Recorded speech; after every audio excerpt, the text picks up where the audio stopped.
What's up, everybody? It's your boy Bearable Tech, and today I want to talk about why flagships are not worth the money anymore. Now, before I get started on this little mini rant, I have had Android since day one. Like the day the T-Mobile G1 came out, I was literally at the T-Mobile store on release day. So most of the flagships up until the Galaxy Note 9, which came out last fall, I've had all of the big name flagships, from all the droids back in the day, the HTCs, all of the Note series, some of even the S series. I've been a big time flagship user. So even iPhones. But so what I want to talk about is why flagships aren't worth it anymore. Every year for the past 5, 6 years, flagships have just been going up and up and up in price. I mean, we were at like $500 for the top of the line. We went up to 6, 7, 8, 9, 10. Now we're up to 1,500, 1,600, 1,700 for these top tier trim phones. And I just don't think that they're worth it anymore. And here's why. One, a lot of the sub $400 phones now, the budget phones, quote unquote, those phones are packing just as a big of a punch as any of the other phones. Yes, you are losing out on the super powerful processors, but from me being a big time flagship user, I never even used the phone for all of its features and everything that it could do, how for all the power that the phones had. Like these phones with the Snapdragon 636, 630, all the new phones, the Motorola G7s just came out, the new Sony Xperia 10 Pluses, the Xperia 10, all these phones with these 600 Snapdragon processor phones, these phones run smoothly for everyday user and what they're going to do. There's only a select few people who actually are powerhouse users with their phones. What I use my phone for is making my YouTube videos, social media, checking, sports and all that other stuff. Not everybody uses their phones to download full title movies and all that other crazy stuff. So that's one reason why these flagship phones are not worth it. Like we're paying all this money for these phones either out of pocket, or which makes it even worse is the loans on phones.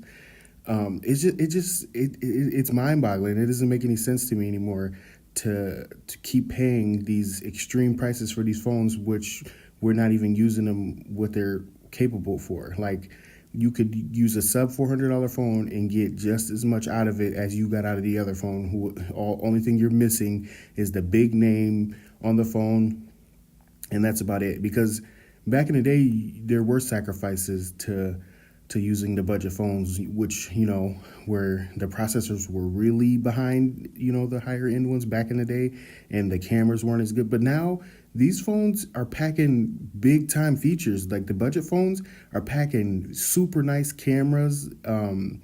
They still have the headphone jacks. They got all the features. Yeah, you're missing out on a few things. Like a lot of the budget phones don't have the stereo speakers. Some of them do. A lot of them don't have like wireless charging and stuff like that. But I guess, some of the higher end ones don't have them either, such as like the OnePlus 6T. They don't have the wireless charging and all that. But anyway, that was my first point. Point number two is the value. A lot of these phones don't hold value. Which it's well known iPhones hold their value for the most part. You can sell an iPhone a couple years later and still make a pretty big penny. But as far as Android phones, like let's take for instance a phone like the Galaxy Note 8, which came out not last year but the previous year. So the phone is not even 2 years old yet, and I'm seeing that phone on Craigslist, on Swappa, on Let Go, all those places for under $500. Now this is a $1,000 phone when it came out. So you telling me A phone is not even 2 years old, and I can't even get half the price of it, and it's supposed to be a super powerhouse phone. It just doesn't make any sense. We can go to the last year phones, like the Note 9, which I bought when it came out last fall, $1,000. This phone right now, I can go pick up one off online from someone, and it's multiple places. I can go pick up that phone for $600, 650, $700. So I can get less than, what's the phone been out for 6 months? I can get $400 off a phone in 6 months. That is bananas. That is ridiculous, and I don't get why we keep co-signing it. And it may have took me some years to see the light, but I'm just not gonna co-sign these expensive phones anymore. But yeah, it's just insane to me. Like, I just picked up the Motorola G7, which just came out this year, and that phone blew me away for the price point. $300, brand new, and the cameras are really nice. The screen is amazing. I couldn't believe how good the quality of a phone. It feels premium, like it has the stainless steel, the glass.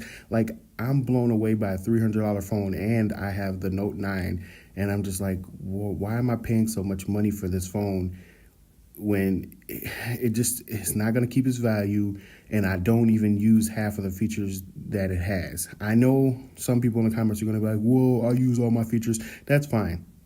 But even to those people, I would say, why don't you buy like a previous year flagship? You could save $500, half the money, and you can do all the powerhouse stuff that you need to do.